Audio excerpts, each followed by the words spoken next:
அனைவருக்கும் முதற்கண் வணக்கம்.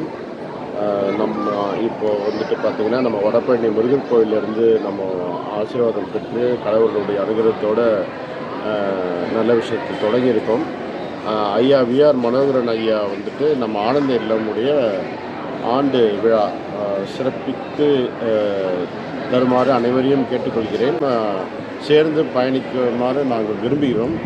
முக்கியமாக என்னென்னா, இந்த ஆண்டு விழா வந்துட்டு நம்ம கோத்தகிரியில் நடைபெற உள்ளது. ஸோ அந்த இயற்கையான அந்த சூழலில் நம்ம அனைவரும் கூடியிருந்து இறைவன் அருளையும் பெற்று ஆனந்த இல்லத்து வளர்ச்சிக்கு நாமும் பங்களிப்போம். வருட வருடம் வந்து சிறப்புற்று நடைபெற மென்மேலும் வளர நாம் அனைவரும் இறைவனை பிரார்த்திப்போம். மேலும் ஐயா மனோகரன் ஐயா புதியதாக ஒரு ஈவெண்ட் மேனேஜ்மெண்ட் டீம் ஒன்று ஆரம்பிச்சிருக்கேன். ஸோ அந்த டிஜே டீமோடு சேர்ந்து நம்ம ஈவெண்ட் செய்வதற்காக அனுமதி கொடுத்துள்ளார். மிக்க நன்றி. வாழ்த்துக்கள். ஆனந்த இல்லம் வாழ்த்துக்கள்.